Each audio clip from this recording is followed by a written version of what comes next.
Hello साथियों, आप सभी का स्वागत है bachelor science Manoj sir YouTube channel में।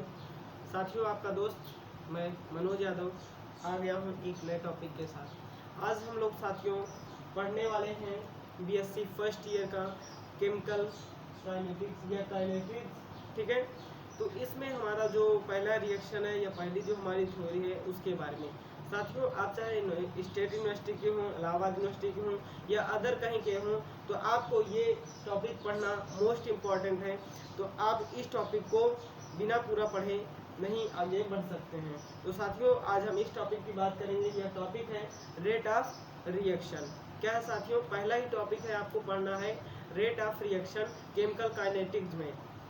तो चलिए साथियों, आज का लेक्चर हम शुरू करते हैं और इसको समझते हैं कैसे रेट ऑफ रिएक्शन कार्य करता है। जैसे जैसे आपका कंसंट्रेशन बढ़ेगा, अगर कंसंट्रेशन बढ़ता है तो आपकी रिएक्शन प्रोग्रेस कर रही है, और कंसंट्रेशन डिक्रीज होता है तो आपकी रिएक्शन क्या हो रही है, प्रोग्रेस नहीं कर रही है, वो बैकवर्ड में जा रही है। तो साथियों, आप सभी का स्वागत है। आप सभी लोग अगर चैनल से नए आए हैं और अपने दोस्तों के साथ इसे शेयर जरूर करें और बेल आइकन दबा लीजिए सब्सक्राइब करके, ठीक है। और वीडियो आपको अच्छा लगे तो लाइक करना मत भूलिएगा। चलिए अब हम शुरू करते हैं।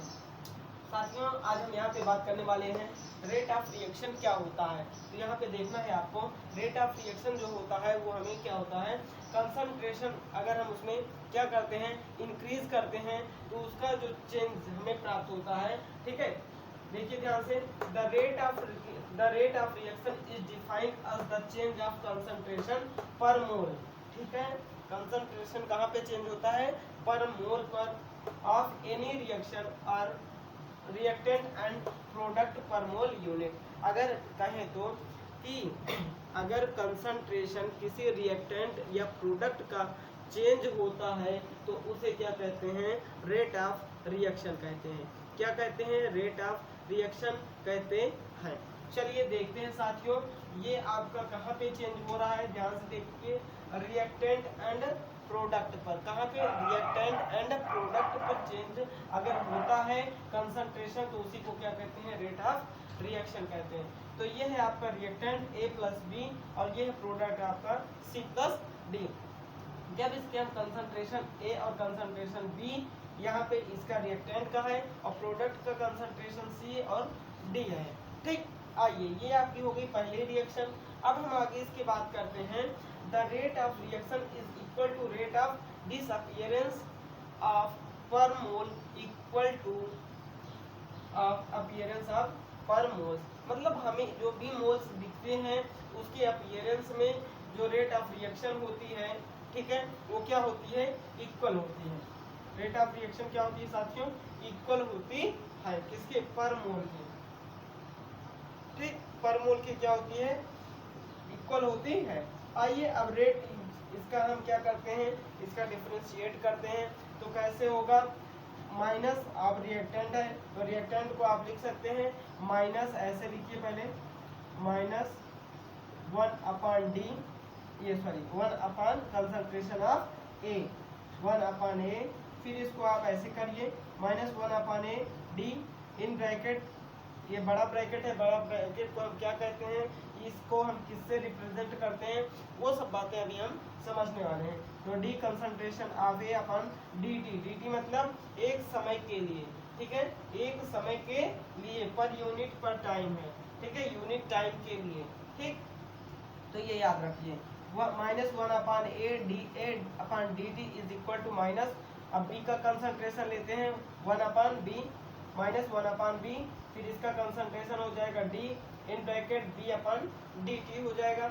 अब जब हम, ये हो गया हमारा किसका साथियों, रिएक्टेंट का, रिएक्टेंट का हो गया। अब ये है हमारा प्रोडक्ट का, क्या है, प्रोडक्ट का, ठीक। अब प्रोडक्ट में कैसे होगा, तो प्रोडक्ट हमारा बढ़ता है, ठीक है, तो ये पॉजिटिव होगा तो 1/C कंसंट्रेशन ऑफ C/dt, फिर कंसंट्रेशन ऑफ D और D/dt हो जाएगा। तो ये हो गया आपका साथियों सेकंड रिएक्शन, ठीक है, या सेकंड आप कहें तो हाँ रिएक्शन है। चलिए अब आइए हम ये जो आपका बता रहे थे कि जो आपका ये ब्रैकेट है इसको क्या कहते हैं, तो दिस ब्रैकेट इज या this sign is represent concentration in mole per litre. ये क्या है, कंसंट्रेशन का साइन है। किसका साइन है साथियों, अगर आप इसको इसके अंदर कुछ भी लिख देते हैं, ए बी सी, आप ऐसे भी लिखते होंगे ना साथ में, ऐसे,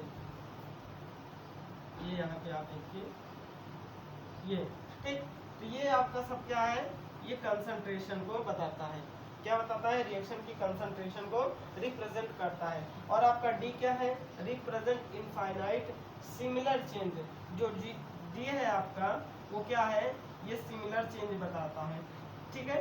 सिमिलर स्मॉल चेंज को बताता है, किसको बताता है, स्मॉल चेंज, ठीक, किसको बताता है, स्मॉल चेंज को बताता है। तो ये हो गया आपका कंसंट्रेशन का साइन, ये हो गया आपका स्मॉल चेंज, और ये आपका हो गया पर मोल यूनिट टाइम हो गया, ठीक। चलिए और अब आइए देखते हैं, हम निगेटिव की बात करते हैं और पॉजिटिव की बात करते हैं। अगर the negative charge show off the concentration of decrease, अगर निगेटिव चार्ज है तो यहाँ पे क्या हो रहा है साथियों, जो रिएक्शन है उसका, जो रिएक्टेंट है उसका कंसंट्रेशन क्या हो रहा है, डिक्रीज हो रहा है, ठीक है। यदि plus charge is show the concentration of increase, या आप कहें तो रिएक्शन जो हो रही है वो प्रोग्रेस कर रही है, क्या कर रही है, रिएक्शन प्रोग्रेस कर रही है। उसके बाद क्या होगा, in increase with the progress of reaction. हमने आपको पहले ही बता दिया कि जो रिएक्शन, आप ध्यान से देखिए, ध्यान से समझिए, अगर आपका कंसंट्रेशन निगेटिव आता है तो समझ लीजिए कि आपकी रिएक्शन डिक्रीज कर रही है, ठीक। अगर आपका जो कंसंट्रेशन है वो पॉजिटिव आता है तो ये जान लीजिए कि आपकी जो रिएक्शन है वह प्रोग्रेस कर रही है और प्रोडक्ट बनाने के आगे बात हो रही है, या वह आगे प्रोग्रेस करके चलने वाली है, ठीक है, अपने प्रोडक्ट तक पहुंचने वाली है, ठीक साथियों। तो इतना आपको समझ में आ गया। चलिए इसके आगे हम कंटिन्यू करते हैं और इसको पूरा कंप्लीट समझते हैं, रेट ऑफ रिएक्शन क्या होता है।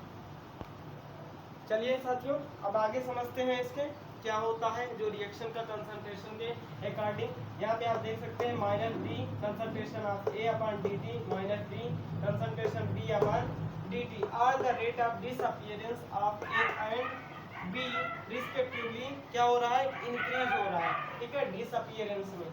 आगे देखिएगा यहाँ पे concentration of D, concentration of C upon dt and concentration of D upon dt are the rate of appearance of CD respectively, ठीक है, क्या हो रहा है, डिक्रीज हो रहा है, रिस्पेक्टिवली क्या हो रहा है, डिक्रीज हो रहा है। तब क्या होता है, द रेट ऑफ डिसअपीयरेंस और अपीयरेंस ऑफ डिफरेंट हो जाएगा, रिएक्टेंट एंड प्रोडक्ट का जो अपीयरेंस है वो क्या हो जाएगा, डिफरेंट हो जाएगा, ठीक।